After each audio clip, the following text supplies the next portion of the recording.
본 방송에서 제공하는 투자 정보는 투자 판단에 대한 조언입니다. 방송에서 제공하는 주식의 가치, 가격 상승 및 가격 하락에 대해서는 방송사에서 보장하지 않습니다.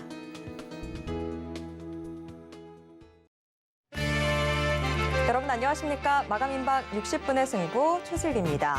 드디어 FOMC 의사록이 공개됐습니다. 내용 자체는 크게 새로운 게 없었지만 미국의 소비 지표가 위축되는 모습 보이면서 간밤 미국 뉴욕 증시가 하락한 데 이어서 오늘 우리 증시도 약세 흐름 이어가고 있습니다. 호재는 가물가물한데 반도체 경기 둔화 우려 같은 악재만 선명한 시장. 과연 어떻게 접근하는 게 좋을까요? 오늘도 마감임박 60분의 승부와 함께 하시면서 투자 전략 가다듬어 보시길 바랍니다. 마감임박 60분의 승부 생방송은 지금 유튜브로도 함께 하실 수 있습니다. 유튜브에서 서울경제TV 검색하신 후에 실시간 스트리밍 방송으로 함께 해주세요. 참고로 본 방송에서 제공해드리는 정보는 투자 판단에 대한 조언일 뿐 해당 주식의 가치와 수익률을 보장하진 않습니다. 마감임박 60분의 승부, 오늘 시장의 가장 뜨거운 이슈 분석으로 시작해 보도록 하겠습니다. 곡물 수입 가격 인상에 대한 이 두려움이 확산되고 있는데요. 이 내용 알아보도록 하겠습니다. 지금 스튜디오에 글로원 파트너스 이성웅 이사 모셨습니다. 이사님 어서 오세요. 네, 안녕하세요. 네, 곡물 가격이 계속해서 오르는 모습 보여주다가 최근에는 좀 하락세를 나타내고 있습니다. 지난달 유엔 식량농업기구가 발표한 세계 식량 가격 지수가 14년 만에 가장 큰 하락폭을 보였다고 하는 상황인데요. 네. 그런데 또 국내 상황은 좀 다르더라고요. 가장 큰 부담이 되는 게 지금 곡물 수입 가격이라고 하는데 올해는 또 추석이 좀 일찍이라서 지금 추석까지 한 달도 채 안 남은 시점이다 보니까 지금 소비자 또 관련 업계의 부담이 좀 크게 나타나고 있는 것 같습니다. 최근 글로벌 곡물 가격 하락에도 불구하고 곡물 수입 가격이 부담이 되는 그 이유는 뭘까요? 일단 곡물가와 실제적인 수입 가격 같은 경우는 좀 시차를 두고 반영이 됩니다. 이게 음식료의 실적과는 또 다르게 반영이 되는 측면이 있는데 한 3개월 정도의 시차를 두고 반영을 하게 됩니다. 그렇다 보니 지금 단적으로 드러난 부분은 부담이 되는 거는 맞고요. 다만 3개월 뒤 같은 경우는 또 이 하락한 곡물 가격이 반영이 되기 때문에 그 점에 대한 우려는 크게 하지 않아도 되는 상황입니다. 이 가격적인 측면에서는 그런데 지금 환율 같은 경우가 상승을 해 있잖아요. 원달러 환율이 한 1,315원, 20원 이 정도 구간을 왔다 갔다 하고 있습니다. 그렇다 보니 이 부분에 대해서 우리나라 환에 대한 가치가 떨어져 있다 보니 곡물 가격 같은 경우는 이 부분을 전부 환산해서 포함한 부분이다 보니까 부담이 되는 측면이 있고요. 여기에서 생각을 해볼 수 있는 게 곡물 가격의 안정은 나타났고 이게 3개월 뒤에는 실제 수입 가격에 반영이 될 텐데 지금은 환율까지 함께 안정이 돼야지 구체적으로 곡물가 특히 수입 곡물가 같은 경우가 안정이 될 수 있다는 결론이겠습니다.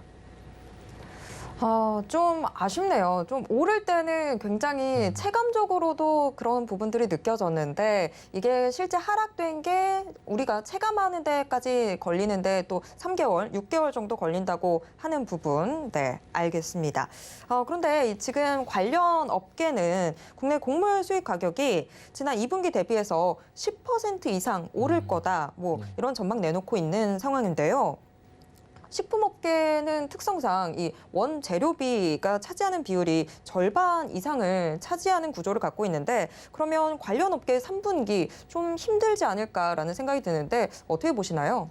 네, 3분기 실적까지는 충분히 부진할 수 있습니다. 왜냐하면 그 실적에 대해서 그 곡물 가격에 대해서 이 원재료를 감안을 했을 때 가격은 한 분기 정도, 길게는 2분기 정도의 시차를 두고 반영이 됩니다. 그렇다 보니 지금 2분기 측면, 이 기간에 반영되는 곡물가 같은 경우는 3분기 실적까지는 부진할 수 있어요. 단적으로 보이는 부분인데 여기에서 생각을 해야 될 게 주가와 함께 연결을 해 본다고 하면은 4분기 실적은 이제 좋을 거거든요. 지금의 곡물가를 유지한다고 하면 그렇다고 하면은 지금 제품 가격이 단계적으로 인상이 된 상황에서 음식료와 관련된 종목들 같은 경우는 3분기 실적이 눈에 보이는 실적이 안 좋을 때 나왔을 때 4분기를 기대하고 이제는 적극적으로 매수에 가담을 해야 되는 플레이를 하는 게 맞습니다. 이 점을 염두에 둬야 될 것으로 보이고요. 즉 결론적으로 3분기 실적은 눈에 보이게 안 좋을 수 있다는 점. 다만 주가 같은 경우는 선행해서 반응을 할 거고 이 반응 같은 경우는 3분기 실적이 나오고는 주가는 위로 반응할 수 있다는 점을 기억하셔야 되겠습니다. 네, 결국에는 앞서서의 이야기랑 결부되는 부분들이네요. 실제적으로 이런 곡물 가격 하락 부분들이 좀 체감을 하는 데까지 시간이 걸리다 보니 3분기는 일단 현재는 힘들겠지만 4분기는 그래도 좀 양호한 흐름 보일 것으로 기대된다. 이렇게 정리를 해볼 수 있겠습니다. 좀 더 이 관련 기업들 이야기로 좀 집중적으로 넘어가 보도록 하겠습니다. 농심 같은 경우에 지금 2분기 영업이익이 지난해보다 75% 이상 감소했다고 하더라고요. 특히 이 국내 사업이 24년 만에 적자를 기록했다라고 하는데 반면에 삼양하고 오뚜기 같은 경우에는 실적 개선세를 보였다고 해서 좀 의아하더라고요. 농심은 이렇게나 힘든 상황인데 다른 종목들은 또 괜찮아 보여서 이렇게 업황 자체가 썩 좋아 보이지 않는데 이렇게 종목별로 움직임이 엇갈리게 되는 그 배경에는 어떤 이유가 있는 걸까요?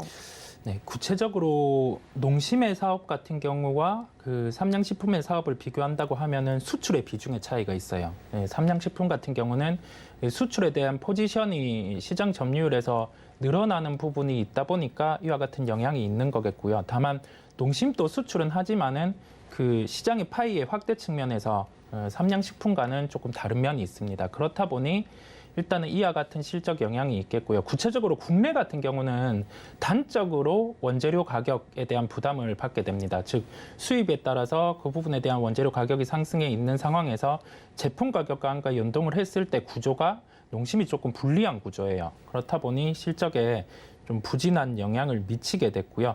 제품 원재료, 즉 팜유라든지 유지류 비중 같은 경우가 농심 같은 경우가 좀 더 높은 그다음에 그 원재료의 조달에 대한 그 부분 자체가 더 부담스러운 국면에 있다 보니까 이러한 영향을 미쳤고 시각은 동일합니다. 3분기 같은 경우가 실적의 저점, 그 이후에 4분기에 대한 기대감으로 반등이 나올 수 있다는 점, 동일하게 이러한 시각의 접근으로 음식료 쪽은 대응할 필요가 있다는 결론이겠습니다. 네, 음식료주 전반적인 지금 우리가 이 투자 접근을 할 때는 앞으로 4분기는 그래도 좀 나아질 수 있겠다라는 긍정적인 시각을 가져볼 수 있을 것 같습니다. 다만 지금 현재가 조금 어두워 보인다라는 점, 이 점을 좀 체크를 해봐야 될 것 같습니다. 그런데 이렇게 곡물 가격의 하락과 이 수입 가격의 시차로 인해서 가장 먼저 우리가 좀 걱정이 되는 부분들은 아무래도 식품업계 가격 상승 부분입니다. 안 그래도 지금 뭐 농심이 국내 사업 부문에서 적자를 기록하면서 라면 가격 상승에 대한 이야기들도 지금 뭐 시장에서 나오고 있는 상황인데 유통업 전반에 나비 효과로 작용하게 되지는 않을까 하는 걱정도 좀 듭니다. 그러면 유통업에 미치게 될 영향은 뭐 어떤 게 있을까요? 일단 제품 가격이 상승이 되게 되고 그 원재료 같은 경우는 실제 그 판매하는 회사들이 부담이 되게 됩니다. 그렇다 보니 유통업체 같은 경우는 이 부분에 대해서 가격에 대한 부담이라든지 그 요소는 낮고요. 되려 제품 가격 인상에 대해서 민감한 품목 같은 경우는 판매가 줄어들 수 있겠죠. 그러한 구조기는 한데 판매되는 제품을 가진 그 유통업계 같은 경우는 그 크게 부담을 가진 제품을 판매하는 그 비율이 상당히 낮습니다. 즉 그 가격에 대한 민감도 소비자가 받아들이기에 낮은 국면이 있다 보니까 유통업에 대한 영향은 크지 않을 것으로 보이고요. 여기에서 볼 수 있는 점은 되려 이러한 이슈를 통해서 뭐 유통업 쪽에 주가가 하락을 한다면은 되려 긍정으로 주식 쪽은 열고 생각을 할 필요가 있다는 결론이겠습니다. 네. 유통업 쪽으로는 큰 영향을 미치지 않을 것 같다. 네, 말씀 들었습니다. 그런 반면에 또 지금 국내 최대 우유 업체인 서울우유협동조합이 원유 도매 단가 인상에 나섰습니다. 유제품 전반으로 지금 이 가격 인상 되는 연쇄적인 작용이 나타나지 않을까 그런 생각도 드는데요. 뭐 요새 무슨 플레이션 이야기가 참 많더라고요. 네. 그래서 지금 우유 밀크플레이션이라는 이야기도 나오는데 네. 서울우유의 이번 원유 도매 단가 인상 결정 배경에는 어떤 게 있을까요? 아주 심플하게 보시면 되겠습니다. 원재료 가격 같은 경우가 상승을 하다 보니 이와 같은 영향이 있겠고요. 이 원재료 가격 상승 같은 경우는 구체적으로 곡물가의 영향이 가장 큽니다. 이 곡물가가 상승을 하면서 뭐 배합 사료라든지 사료 부분에서 그 부담이 있다 보니 유제품 같은 경우도 가격을 상승할 수밖에 없고요. 근데 유제품 같은 경우도 이 가격의 민감도가 낮은 품목입니다. 크게 영향은 미치지 않을 것으로 보이고 생각해야 할 점은 아주 민감하게 반응할 수 있는 제품들 같은 경우는 아직 가격 상승은 하지 않았어요. 그 점을 염두에 두고 원재료 가격 상승에 따라서 자연스럽게 있을 수 있는 현상이라는 결론이겠습니다. 네. 결과적으로는 뭐 같이 오르다 보니 다 같이 오르게 되는 상황이 되는 건데 국내 원유 가격이 이미 해외에 비해서도 상대적으로 좀 높은 수준이라고 하죠. 그래서 뭐 해외 그 멸균 우유를 오히려 사 먹겠다 하는 흐름들도 뭐 있었는데 그런데 원유는 물론 지금 뭐 과자, 네. 빵, 커피, 아이스크림 뭐 다른 제품군에 이 원재료로도 쓰이는 게 또 원유인데 네. 이번 서울 우유발 밀크플레이션으로 인해서 식품업계가 좀 도미노처럼 가격 인상을 단행하게 되지는 않을까 이런 우려도 확산되고 있습니다. 하반기 기업 실적도 우리가 걱정이 되는 부분인데 그 부분은 어떻게 보시나요? 네, 일단 그 원유 도매 단가 인상 같은 경우는 뭐 제품 가격까지 영향을 미쳐요. 뭐 우유에도 영향을 미치는 측면을 저희가 봤고 뒤에 이제 지금의 제품 가격 수준이 어느 정도인지 이 점을 감안할 필요가 있는데 그 원재료 가격이 상승된 분 그 피크에 대해서 제품 가격이 이제 다 반영이 된 단계입니다. 어느 정도는 반영이 된 단계다 보니까 그 실제 기업 이익 측면에서는 긍정적이에요. 제품 가격을 인상해 놓고 지금 시차를 통해서 상승이 반영된 그 원재료 가격이 다시 하락을 하고 있는 상황이다 보니까 단적으로 주가만 놓고 본다고 하면은 식품업계 쪽에는 주가에는 긍정적일 수 있겠습니다. 오히려 식품업계에는 좀 긍정적인 영향을 미칠 것 같다라고 하니까 네. 처음에는 오히려 지금 이 상황 자체가 식품주들 좀 접근하기 위험한 게 아닌가라는 생각이 들었는데 오히려 앞을 시각을 열어두고 좀 더 접근을 해볼 수 있는 것 같네요. 그런데 미국의 경우에는 식료품 가격이 7개월째 상승세를 이어가고 있는데요. 국내 상황은 좀 어떨까요? 지금 계속해서 저희가 곡물 수입 가격 인상으로 인해서 좀 부담이 될 것 같다라는 이야기를 하고 있는데 물가 상승으로도 또 이어지지 않을까 하는 걱정이 드는데 어떻게 보시나요? 미국은 그 식료품 비중이 물가가 차지하는 포지션이 그리 높지 않다 보니까 영향은 조금 미미할 수 있습니다. 뭐 유가라든지 아니면 주거비 이쪽에 영향이 크다 보니까 생각보단 크지 않은데 우리나라 같은 경우는 실제 물가 지표에 식료품 같은 경우가 영향을 미쳐요. 좀 단적으로 다를 수 있다는 점을 볼 수 있겠고요. 다만 지금 우리가 보고 있는 좀 고점을 형성한 데이터 같은 경우는 뭐 다음 데이터, 이 월별 데이터 기준이라든지 분기 데이터 기준으로 했을 때도 이제 조정을 보인 국면이 반영이 될 거거든요. 즉 여기에서 알 수 있는 점이 뭐냐면 원자재 가격이 안정됨으로써 지금은 시차를 두고 물가 안정에도 반영이 되어가는 단계. 다만 이게 제품 가격이 올라 있다 보니까 고려를 해야 될 점은 이 제품 가격 같은 경우가 유지되면서 나머지 부담이 있는 원재료 가격이 계속 하락을 하는 흐름이 나타나야지 물가 같은 경우도 최종적으로 잡힐 수 있다는 점을 우리가 알 수 있겠습니다.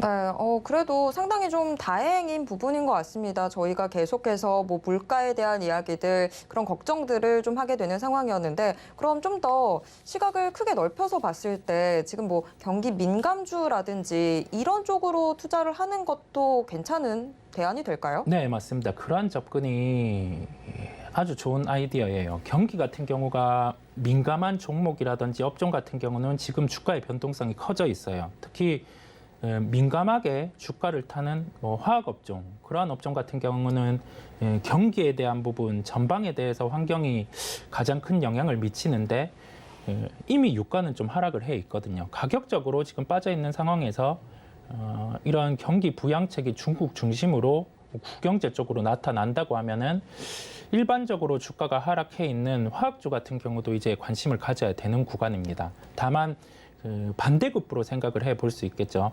물가, 그다음에 인플레이션 지표, 여기에서 중점을 차지했던 유가 같은 경우가 조정을 보였어요. 그렇다고 하면은 그 정유주 같은 경우는 실적이 지금 3분기까지는 잘 나오겠죠. 그럼에도 불구하고 주가 같은 경우는 하락할 수 있어요. 왜냐하면은 이러한 유가가 상승했던 그 마진들이 반영이 된 그 실적이 3분기에 나오기 때문이거든요. 그렇다 보니 지금 생각해야 될 점은 단적으로 유가가 어느 정도 레벨에 올라가 있다고 해서 정유와 관련된 종목들, 이러한 종목들을 볼 게 아니라 반대급부로 내려오고 있는 원자재와 관련해서 피해가 있었던 종목, 피해가 있었던 업종들을 찾아볼 필요가 있겠고, 첫 번째로는 말씀드린 화학 업종을 생각을 해볼 수 있겠고요. 두 번째로는 그 물류비 비중을 크게 가지고 있는 종목들을 접근을 해볼 필요가 있어요. 왜냐하면 코로나 시대 같은 경우에 물류비 비중 같은 경우가 높은 종목들 같은 경우 물류비가 역사적 그 수준으로 상승을 했었어요. 그렇다 보니 좀 이 부분에 대해서 과연 언제쯤 정상화가 될까 했는데 지금 뭐 상해와 관련된 상하이온임 지수, 그다음에 뭐 BDI 지수 이런 지수들 같은 경우는 이제 코로나 단계보다는 또 떨어지는 국면이거든요. 그렇다 보니 이와 관련된 물류비 비중이 높은 기업들 같은 경우도 체크를 해볼 필요가 있겠습니다. 예를 들면 그 넥센타이어 이러한 기업들이 물류비 비중이 한 17% 매출에서 차지를 해요. 근데 코로나 이전에는 한 9% 정도의 포지션이었습니다. 이러한 비교를 통해서 기업을 접근할 필요가 있겠고, 여기에도 단적으로 한 가지 부분을 생각을 해봐야 되겠죠. 그 HMM이라든지 페노션은 좀 다르긴 한데 HMM 같은 경우는 지금 주가 수익 비율이 1배 수준이에요. 왜냐하면 2분기, 1분기, 뭐 3분기까지 실적은 좋을 수 있거든요. 근데 이게 이익 같은 경우가 떨어지면서 시총은 머물러 있는 그러한 현상이 나타날 수 있습니다. 그렇다 보니 반대급부에 대해서 이제는 생각을 해야 돼요. 즉 물류와 관련된 부분은 생각하되 역으로 운임과 관련해서 수혜를 봤었던 뭐 물류, 배달 이런 쪽 같은 경우는 좀 애매할 수 있다는 점, 이러한 결론으로 접근을 하는 게 낫겠습니다. 네, 지금 이사님 말씀을 종합을 해보게 되면 조금 지금까지 좋았던 종목들보다는 지금 현재는 나빴지만 앞으로가 기대되는 뭐 그게 실적 개선이 됐든 뭐 그런 종목들로 좀 살펴봐야 되는 것 같습니다. 곡물 수입 가격으로 다시 또 이야기 돌아보면 곡물 수입 가격 상승이 지금 점쳐지고 있는 시점인데 식료품 관련주 중에서 접근이 좀 유효한 종목은 어떤 게 있을지, 그리고 그중에서도 이사님의 탑픽 종목은 어떤 종목일지 좀 궁금한데요. 어떤 종목 지금 눈여겨보고 계신가요? 일반적으로 가장 피해가 컸었던 쪽을 접근을 하는 게 좋아요. 농심 같은 경우도 그런데 여기에서 좀 주가 같은 경우가 상대적으로 올랐지만 그 원재료에 대한 포지션이 큰 뭐 CJ 제일제당 이런 군을 볼 필요가 있겠고, 환경이 변하는 쪽을 봐야 됩니다. 원재료 가격 하락에 따라서 기본적인 수혜를 볼 수 있고, 이 제품이 판매가 나가는 상황에서 리오프닝과 함께 결부가 되는 거죠. 즉 외식 사업을 영위를 하는 기업, 여기에다가 뭐 급식과 함께 기본적인 체력을 바탕으로 사업을 하는 CJ 프레쉬웨이 같은 경우를 저는 탑픽으로 생각을 하고 있고요. 이 종목 같은 경우는 이제 2분기 실적도 나쁘지는 않았어요. 근데 3분기, 4분기 톤이 계속 올라갈 수 있습니다. 그렇다 보니 음식료 업종 중에서 기억해야 될 포인트는 원재료 가격의 하락을 한 분기 정도 후행해서 반영을 하는 거고, 3분기 실적은 안 좋을 수 있으나 4분기 실적을 보고 우리는 3분기 실적에 나왔을 때 매수를 한다. 네, 이 시각을 가지고 접근하면 좀 수익에 가깝게 접근하실 수 있겠습니다. 네, 시장 자체 상황도 좀 살펴봐야 되겠지만 종목 개별 종목들로 봤을 때도 지금 CJ 프레쉬웨이 앞으로가 더 좋아지는 모습들을 보여주게 될 것 같습니다. CJ 프레쉬웨이 같이 주목해 보도록 하겠습니다. 수입 곡물 가격 이 상승세가 점쳐지는 상황에서 과연 우리는 어떤 투자 전략 가지면 좋을지 함께 이야기 나눠봤습니다. 지금까지 이성웅 이사와 함께했습니다. 이사님 고맙습니다. 네, 감사합니다.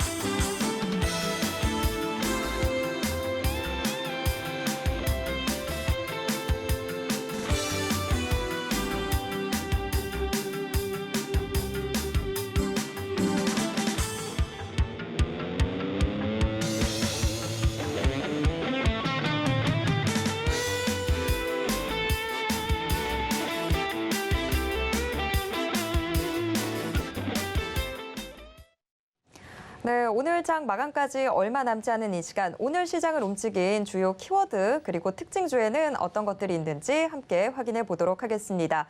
오늘 시장 계속해서 좀 약세 흐름을 이어나가고 있는 상황에서 오늘 시장의 특징주들 같이 함께 살펴보겠습니다. 훈훈한 주식의 김지훈 대표 스튜디오에 모셨습니다. 대표님 어서 오세요. 안녕하세요. 네. 오늘 시장 좀 약세로 출발을 해서 장 초반에 낙폭이 좀 벌어지다가 그래도 점차적으로 계속 낙폭을 좁혀오고 있는 상황인데요. 오늘 시장 좀 어떻게 보셨을까요?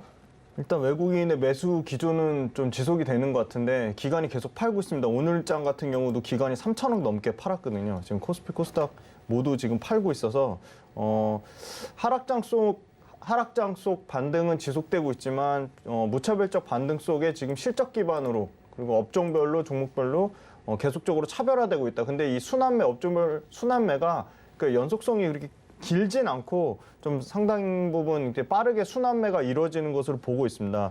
가장 중요하게 봐야 될 게 역시 기업은 실적인데요. 실적 섹터 보면 매출액이 코스닥 전체 이제 그 2분기 실적 거의 마무리 국면인데 매출액 단에서 131조로 전년 동기 대비해서는 약 22% 매출액이 증가를 했습니다. 코스닥 전체입니다. 영업이익 같은 경우는 8조 6,986억으로 전년 동기 대비 약 한 17% 증가했고요.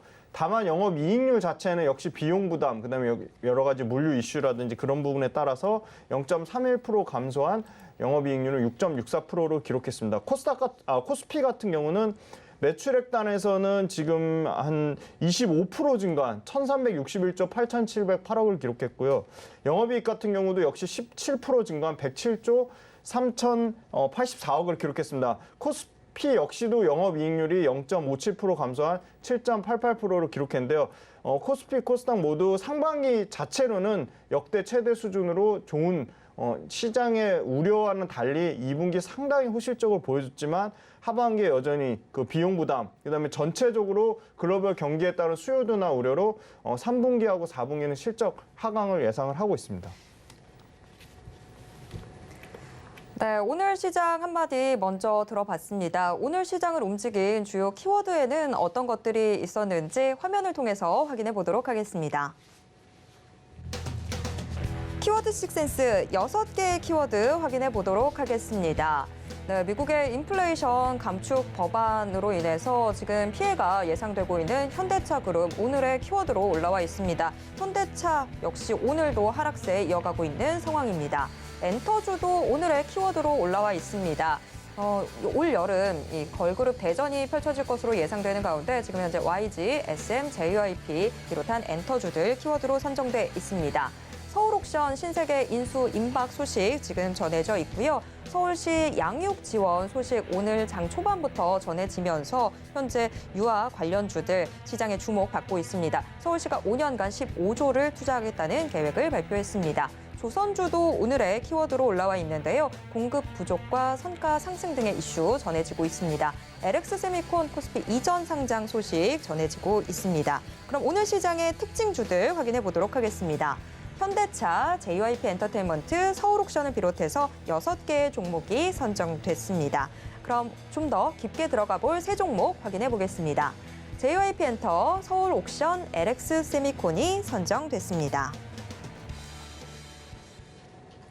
네, 오늘의 인기 키워드로 최근 대형 그룹들의 컴백과 또 월드투어 소식 전해지면서 기대감이 모이고 있는 업종 엔터 함께 좀 살펴보도록 하겠고요. 신세계 서울옥션 인수계약 임박 소식, 또 13년 만에 코스피 이전 상장을 추진하는 LX세미콘 이슈가 뽑혔습니다. 각각 특징주로 JYP 엔터테인먼트, 서울옥션, LX세미콘이 뽑혔는데요. 우선 JYP 엔터테인먼트부터 이야기 나눠보겠습니다. 자, JYP 엔터테인먼트는 고일까요, 스톱일까요? 네, JYP 엔터테인먼트는 지금 6만 원을 돌파한 상당히 부담스러운 가격임에도 불구하고 고를 말씀드리겠습니다. 네. 자, 고인 이유 좀 더 들어보겠습니다. JYP 같은 경우는 SM하고 YG랑 다르게 신규 아티스트랑 구 아티스트, 그러니까 데뷔 연차가 뭐 1년 차부터 뭐 7년, 8년 차까지 가장 신구 아티스트의 조화가 가장 잘 이루어진 기업이다. 그렇게 말씀드릴 수 있을 것 같습니다. 지금 5년 차가 넘어가는 트와이스 같은 경우 나연, 그러니까 단일 싱글로 해가지고 빌보드 200의 7위에 진입을 했고요. 그다음에 낮은 연차 2연차인 스트레이 키즈 같은 경우도 공연 2회를 추가하면서 미국에서 성공적으로 공연을 마무리하고 있습니다. 니주 같은 경우도 아레나 신규 투어가 예정이 돼 있고요.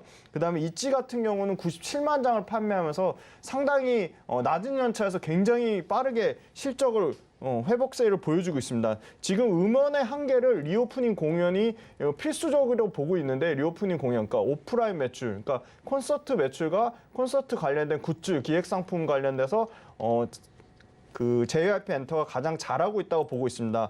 여전히 코로나 심화나 중국 시장 봉쇄 역시 그 엔터 관련돼서 이런 오프라인 콘서트의 우려는 여전히 좀 우려되는 요인으로 있지만 상당히 지금 그 신규 아티스트가 계속적으로 하반기까지도 오프라인 콘서트에 대한 모멘텀, 물론 그 중국 외에 미국과 유럽에서 계속 그 모멘텀을 갖고 있습니다. 그리고 일본 같은 경우에도 그 아레나 콘서트가 예상이 돼 있고요. 그래서 가장 하반기에 그 SM과 YG 대비해서 가장 하반기에 그 아티스트의 활동이 대부분의 아티스트가 가장 왕성하게 활동하는 게 JYP라고 보고 있고요. JYP 같은 경우는 그 트와이스와 스트레이키즈 월드 투어만으로도 콘서트 매출이 100억 이상 넘게 나오고 있습니다. 그리고 기획 MD 상품 또한 가장 높은 지금 실적 성장률을 보여주면서 MD 상품 또한 90억 가까이 팔았으니까 상당히 대단하다. 그리고 니주 같은 경우는 데뷔 1년 만에 누적 기업 매출액이 250억에 달할 정도로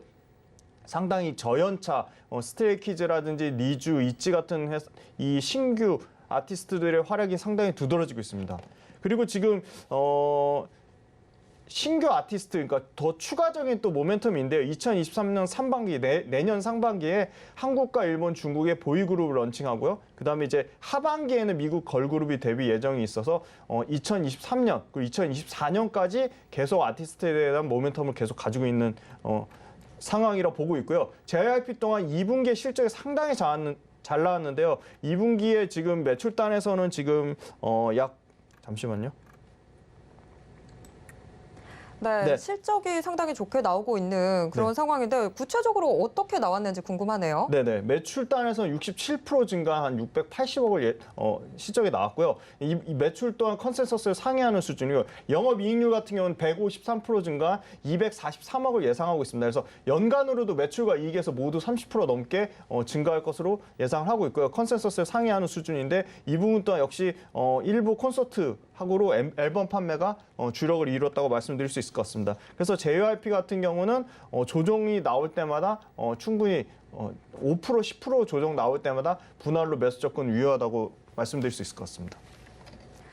네, JYP 엔터테인먼트 지금 기존의 아티스트들도 상당히 좋은 성과를 보여주고 있는 데다가 신흥 아티스트들도 굉장히 좀 좋은 모습들 보여주면서 JYP 엔터테인먼트의 실적 자체에 대한 기대감도 높아지고 있는 상황입니다. 그러다 보니까 오늘 JYP 엔터테인먼트 고 의견 받았습니다. 이어서 다음 키워드와 특징주 확인해 보도록 하겠습니다. 이어서는 서울 옥션인데요. 신세계가 서울 옥션 인수를 통해서 하이엔드 예술품 분야의 진출 공략에 나설 전망이라고 합니다. 자, 또 이렇게 예술 얘기로 넘어가게 되는데 서울 옥션은 고일까요, 스톱일까요? 네, 서울 옥션은 고입니다. 신세계 이슈와 무관하게 일단 서울 옥션 자체 실적만 봐도 2022년 매출단에서 한 20% 증가한 한 920억에서 한 950억까지 매출을 예상하고 있고요. 영업이익 또한 한 230억에서 한 250억을 예상하고 있습니다. 상당히 높은 영업이익률, 한 26%의 영업이익률을 자랑하고 있고요. 지금 온라인 경매를 위한 플랫폼, 그러니까 먼저 본질적인 펀더멘탈을 말씀드리면 온라인 경매를 위한 플랫폼인 제로베이스, 그다음에 온라인 중개 경매 플랫폼인 블랙랏이 지금 상당히 앞으로 이제 하반기 이 온라인 관련된 이 경매 플랫폼이 좀 주목을 받을 것이라고 보고 있고요. 경매 물품이 단순히 미술품을 넘어서 뭐 디자인 가구라든지 오디오, 그다음에 보석, 그다음에 명품, 뭐 피규어, NFT 등 다양한 소장 가치를 지닌 품목으로 확대돼서 경매 시장 자체가 커지고 있다. 그다음에 MZ세대 또한 경매에 다양한 그 미술품 경매에 상당히 관심을 가지면서 이 미술품 경매가 지금 그 소득과세, 기타 소득세로 분리되면서 누진세 적용이 안 되고 20% 단위세에 적용되면서 세제 혜택 측면에서도 상당히 계속적으로 주목을 받고 있습니다. 국내 전체 미술품 유통 시장 규모는 약 9,300억인데 이 중 서울 옥션이 차지하는 비중은 35% 넘을 정도로 한 3,500억 정도 시장을 기대를 하고 있습니다. 그리고 하반기에는 계속적으로 오프라인이 중단됐는데 11월 달에 홍콩 오프라인 경매 재개될 경우에 낙찰 금액이 200억 이상을 기대를 하고 있습니다. 그래서 본업인 이 경매 시장에서 잘 하고 있고 신세계에 대한 그 기대감은 덤으로 보고 있습니다. 신세계가 지금 하반기에 이제 본격적으로 나올 그 인수 관련돼서 매수 금액은 약 한 4만 원대를 추정하기 때문에 지금 뭐 23,000원, 2만 원대 초반 가격대는 지금 상당히 앞으로 추가 상승의 여지가 많이 남아 있다고 보고 있습니다. 네, 뭐 서울 옥션, 신세계까지도 같이 좀 기대를 해볼 수 있는 상황인데 서울 옥션 고 의견 받았습니다. 마지막으로 LX 세미콘 확인해 보도록 하겠습니다. 코스피 이전 상장을 추진하고 있는데요. 코스닥에서 코스피로의 이전 상장, 코스피의 상장 요건과 코스피의 상장 요건이 다르기 때문에 그만큼 LX 세미콘이 좀 질적으로, 외형적으로 성장한 걸 보여주는 게 아닌가 하는 생각도 듭니다. 그런 만큼 지금 LX 세미콘 과연 고일지 스톱일지 궁금해지는데요. LX 세미콘은 고일까요, 스톱일까요?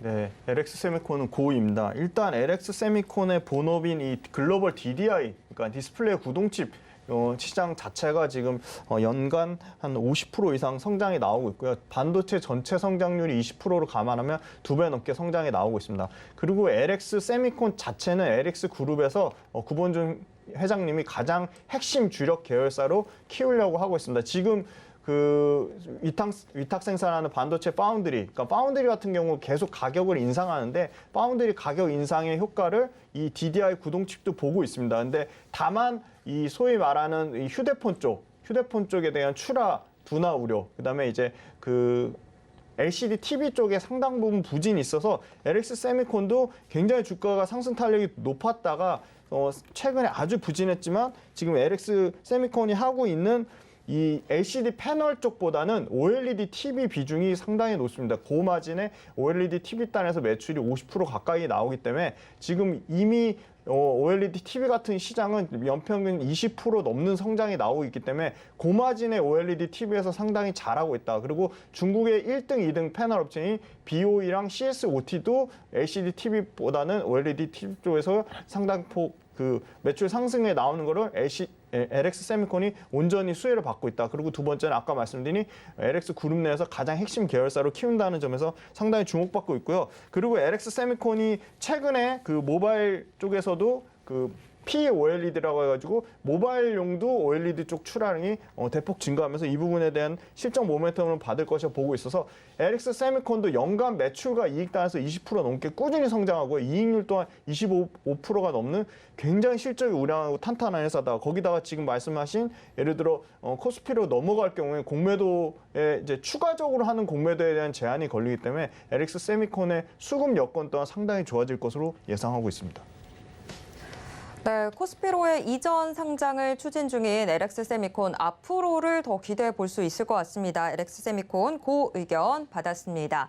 자, 오늘 저희가 살펴볼 이 특징주들 같이 좀 살펴봤는데 앞서서 키워드로 좀 올라왔었던 게 현대차 그룹도 있었습니다. 어제 이어서 오늘도 또 현대차 그룹주들 계속해서 힘겨운 모습들 보여주고 있습니다. 미국의 인플레이션 감축 법안으로 인한 피해가 예상이 되면서 지금 힘든 모습들 이어지고 있는 상황인데 미국 내에서 생산된 전기차에만 보조금을 주겠다라는 이야기들 나오면서 현대차는 국내에서 전기차를 전량 생산을 하고 있기 때문에 피해가 예상되고 있습니다.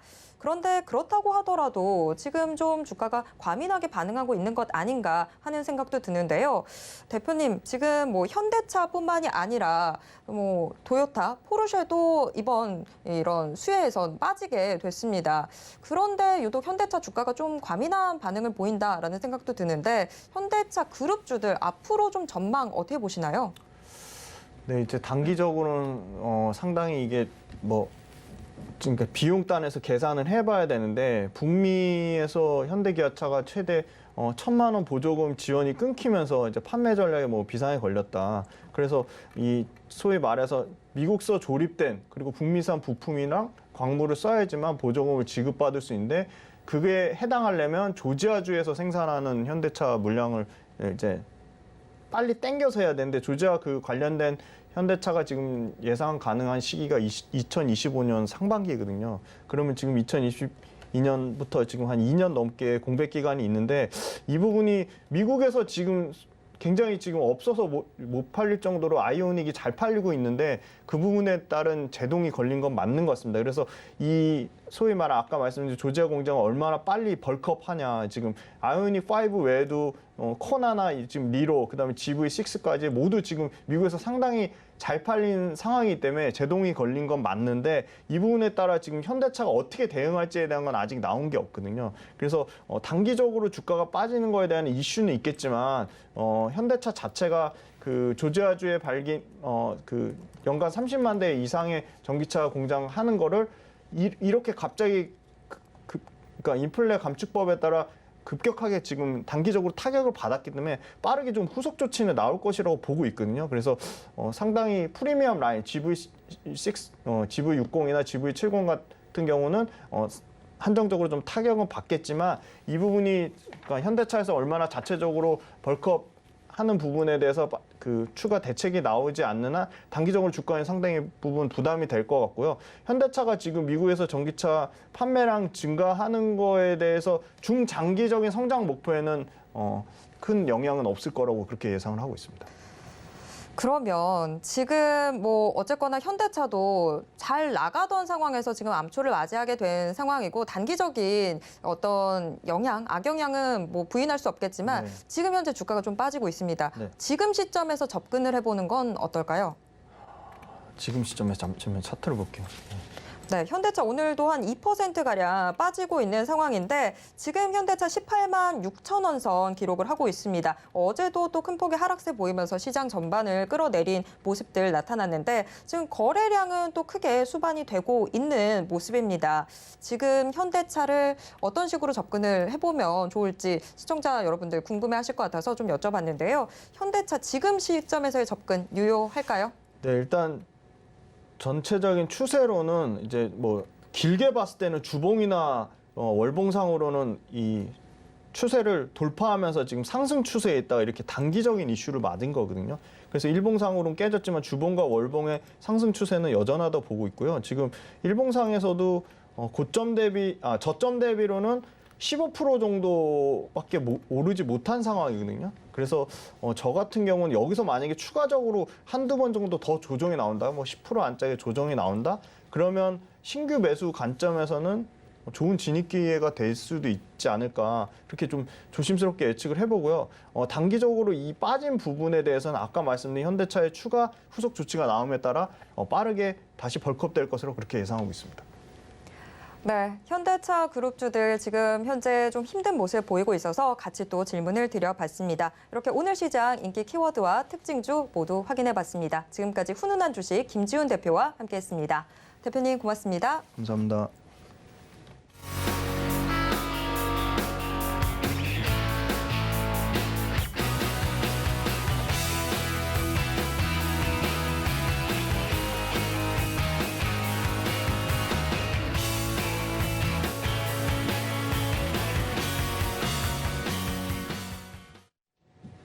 네, 오늘 시장 마감이 임박했는데요. 현재 동시호가 상황 어떻게 전개되고 있는지 화면을 통해서 확인해 보겠습니다.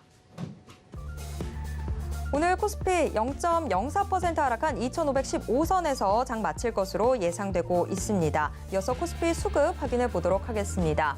코스피 기관이 3거래일 연속해서 팔자세 보여주고 있습니다. 시간이 지날수록 기관 출회 매물 늘어나고 있는 상황이지만 어제에 이어서 오늘도 나란히 순매수 중인 개인과 외국인이 지수 낙폭을 좁히는 데 일조하고 있습니다. 개인 1,068억 원, 외국인은 2,512억 원 매수 우입니다. 이어서 코스피 시가총액 상위 종목 1위에서 5위권 종목들 확인해 보겠습니다.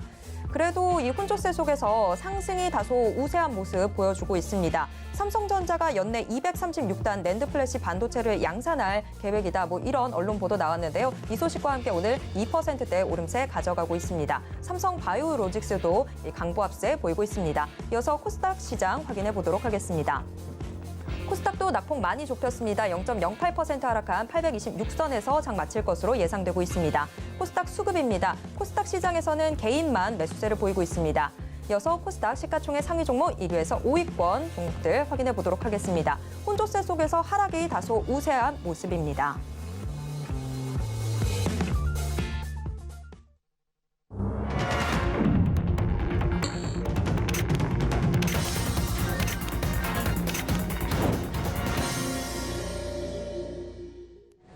네, 이번 코너는 이정수의 신의 한 수 시간입니다. 매일 장 마감 이후 서울경제TV 리드온 이정수 파트너가 시장 분석과 함께 특징주들 짚어드리고 있는데요. 지금 이정수 파트너 연결돼 있습니다. 파트너님 안녕하세요. 네, 안녕하세요. 신의 한 수의 이정수 파트너입니다. 네, 오늘 코스피 코스닥 양대 시장 모두 낙폭을 크게 좁히면서 장을 마쳤습니다. 오늘 시장 좀 어떻게 보셨는지 가져오신 특징주와 함께 분석 부탁드립니다.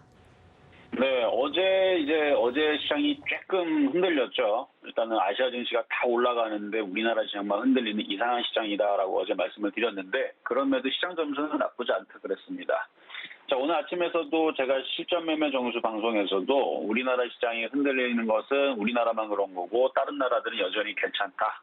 그래서 시장은 아직 괜찮은 거기 때문에 결국은 이제 강할 종목들은 강하고 들어줄 종목들은 들어주고 뭐 그런 이제 차별화 장세, 종목 장세가 펼쳐진다고 말씀을 드렸는데요. 그러니까 어제 오늘 잠깐 이틀 동안에 흔들리는 척을 하니까 대부분 개인 투자자들은 하락장이 찾아온 게 아닌가 하면서 다들 마음이 급해지거나 아니면 굉장히 그 급락장에 대한 두려움에 휩싸이면서 굉장히 혼란스럽지 않았을까 싶은데요. 전혀 그런 거 없습니다.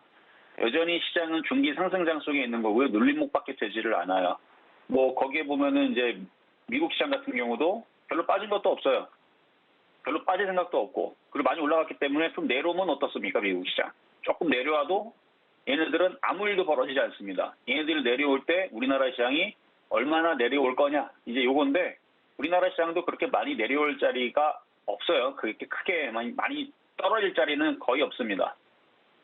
미국 시장도 별로 빠질 생각도 없어 보이는데 쟤네들이 빠져도 우리나라는 올라간 게 없기 때문에 같이 61선 여기 정도가 지지 자리로 보여지는데 또 오늘 떨어졌던 자리에서 한 번 더 떨어지면 우리나라는 거의 그 강력한 61선 지지 자리에 있는 거고 뭐 떨어질 생각도 별로 없는 것 같았고 어쨌든 오늘 떨어지다 말다가 다시 거의 강보까지 들어줬었었는데 지금 막판에 조금 더 밀려가지고 마이너스 1.33으로 마감됐지만 거의 약보합까지 줄여들었던 오늘 코스피랑 코스닥 시장이었는데 저는 오늘 수급을 보더라도 외국인들이 2,500억까지 샀다가 지금 막판에 600억 더 산 겁니다.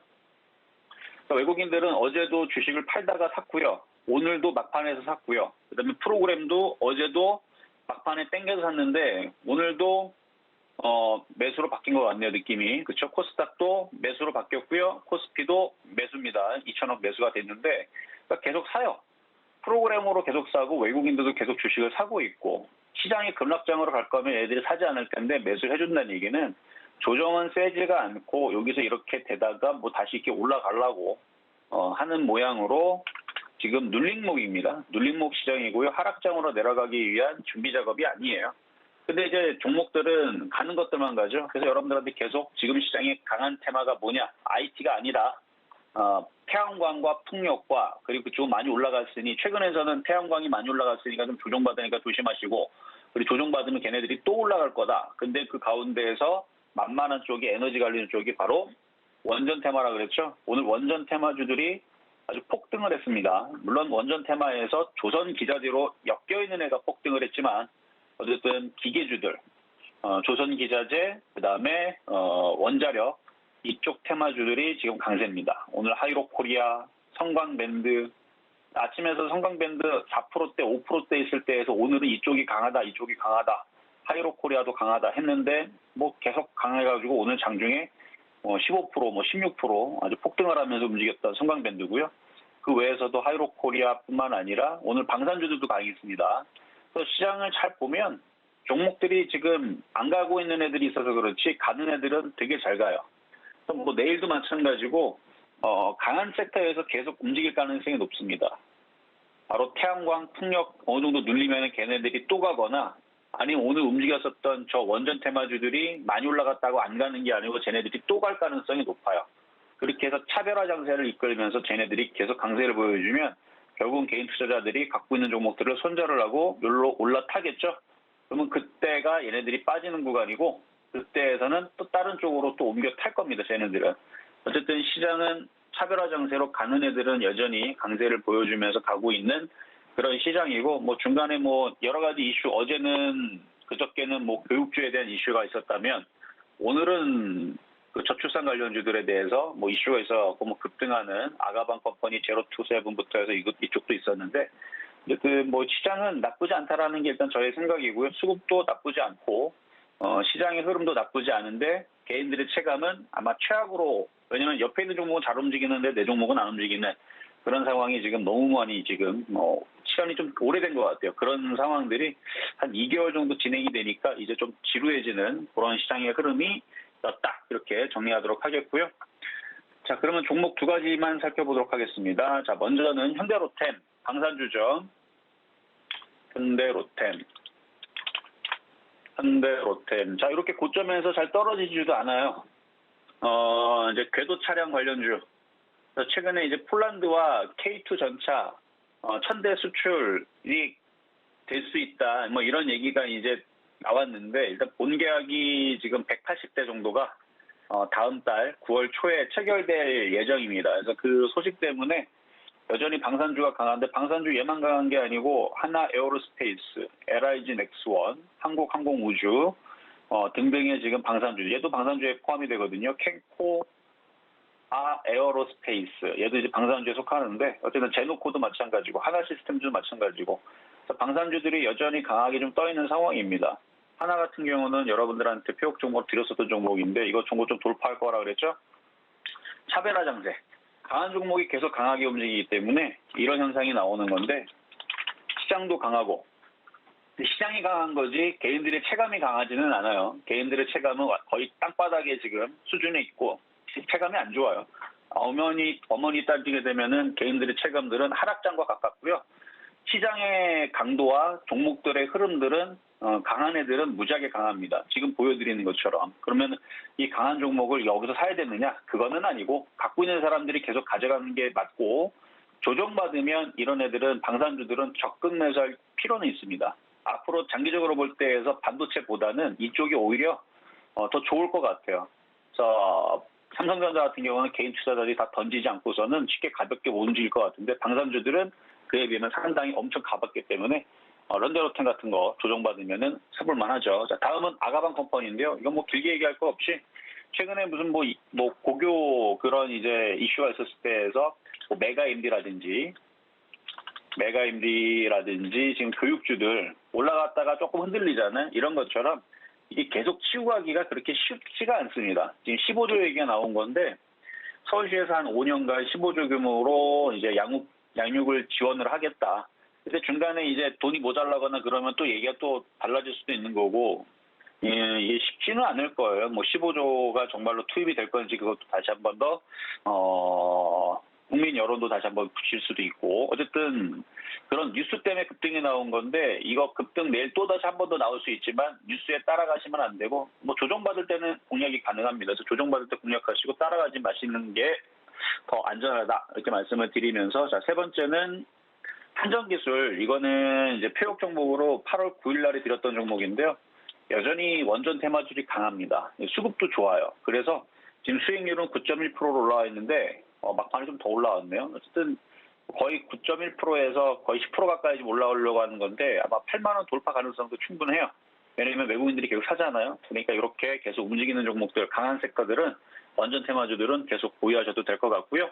자, 그럼 시장 점수 매겨보도록 하겠습니다. 자, 시장 점수는 80.9, 매수 포인트는 85.9, 에너지 관련주 85.5고요. 자, 못다한 이야기는 잠시 후 유튜브 방송에서 말씀드리도록 하겠고 여기까지 이정수의 신현수였습니다. 네, 못다한 이야기 계속해서 나눠볼 수 있는 이정수 파트너의 소통 방송 함께하고 싶으신 분들은요. 문자 받는 사람 번호에 샵 0082 입력하신 후에 신의 한 수라고 적어서 문자 보내주시기 바랍니다. 이정수 파트너님 오늘도 고맙습니다. 네, 감사합니다. 네, 마감인방 60분의 승부 오늘 방송은 이쯤에서 정리해 보도록 하겠습니다. 저는 내일 이 시간 다시 돌아오겠습니다. 함께해 주신 여러분 고맙습니다.